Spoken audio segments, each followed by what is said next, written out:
നമസ്കാരം പൊട്ടക്കണ്ണാണേ. എന്നോട് അനിഷ്ടമൊന്നും തോന്നരുത്. ഞാൻ വീണ്ടും ചിന്തേച്ചിയുമായിട്ടാണ് വന്നിരിക്കുന്നത്. ചിന്തേച്ചിയുടെ ബ്ലണ്ടർ കേട്ട് നിങ്ങൾ തകർന്നിരിക്കുകയാണെന്ന് എനിക്കറിയാം. പക്ഷെ എങ്കിൽ പോലും ഇതുപോലെയുള്ള ബ്ലണ്ടർ കേൾക്കാതെ പോകുന്നതും മോശമല്ലേ? നമുക്കൊന്ന് കേട്ടു നോക്കാം.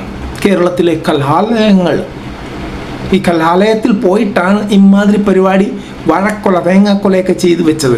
കേരളത്തിലെ കലാലയങ്ങൾ അക്രമത്തിന്റെ കേന്ദ്രങ്ങളാണ് എന്ന വാദം ഉയർന്നു വന്നതിനോട് എനിക്ക് ശക്തമായ വിയോജിപ്പുണ്ട്.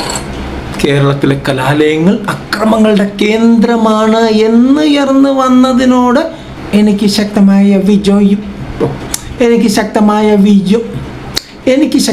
വിയോജിപ്പുണ്ട്. കാരണം ഈ അക്രമത്തിന് കാരണം ഇവർ തന്നെയാണ്. അതുകൊണ്ട് വിയോജിക്കാതിരിക്കാനും പറ്റത്തില്ലല്ലോ. കേരളത്തിലെ കലാലയങ്ങൾ എന്ന് പറയുന്നത് അക്രമത്തിന്റെ കേന്ദ്രങ്ങളല്ല. കേരളത്തിലെ കലാലയങ്ങൾ എന്ന് പറയുന്നത് അക്രമത്തിന്റെ കേന്ദ്രങ്ങളല്ല. അങ്ങനെ ആകരുതല്ലോ.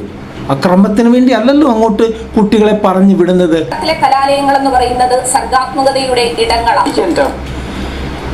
കേരളത്തിലെ കലാലയങ്ങൾ എന്ന് പറയുന്നത് സർഗാത്മകതയുടെ ഇടങ്ങളാണ്. ഇനിയാണ് നമ്മൾ ഷേക്സ്പിയറിൻ യുഗത്തിലോട്ട് പോകുന്നത് മിത്രങ്ങളെ. കേരളത്തിലെ ക്യാമ്പസുകൾ കേരളത്തിന്റെ രാഷ്ട്രീയ, സാമൂഹിക, സാംസ്കാരിക, സിനിമ, നഭോമണ്ഡലങ്ങൾ.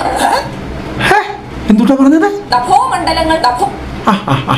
നഭോമണ്ഡലങ്ങൾ ഇതെന്താണെന്ന് ചിന്തിച്ചതിനൊന്ന് പറഞ്ഞു തരണേ. നഭോമണ്ഡലങ്ങൾക്ക് സംഭാവന ചെയ്തിട്ടുള്ള പ്രഗത്ഭരെ കുറിച്ച് പറഞ്ഞാൽ നമുക്ക് വിരലിലെണ്ണാവുന്നതിനേക്കാൾ എത്രയോ അപ്പുറം. എല്ലാ മേഖലകളിലും പ്രശോഭിച്ചുകൊണ്ടിരിക്കുന്ന വെള്ളി നക്ഷത്രങ്ങളെല്ലാം ഉദിച്ചു വന്നത് കലാലയങ്ങളിൽ നിന്നാണ്. കലാലയങ്ങളിലെ ഞാനൊന്ന് ഉറങ്ങട്ടെ കേട്ടോ.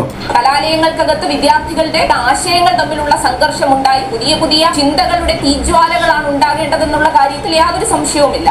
ഞാൻ ഇവിടെ വെച്ച് നിർത്തുക, എനിക്ക് സഹിക്കാൻ മേല. അതുകൊണ്ട് ഞാൻ ഇവിടെ വെച്ച് നിർത്തുക. നിങ്ങൾക്ക് എന്നോട് അനിഷ്ടമൊന്നും തോന്നരുത്. ഞാൻ ആദ്യമേ തന്നെ പറഞ്ഞു. സബ്സ്ക്രൈബ് ചെയ്യാതെ പോകരുത് പൊട്ടക്കണ്ണാണ്. ഇതുപോലുള്ള ഐറ്റം വീണ്ടും വരും.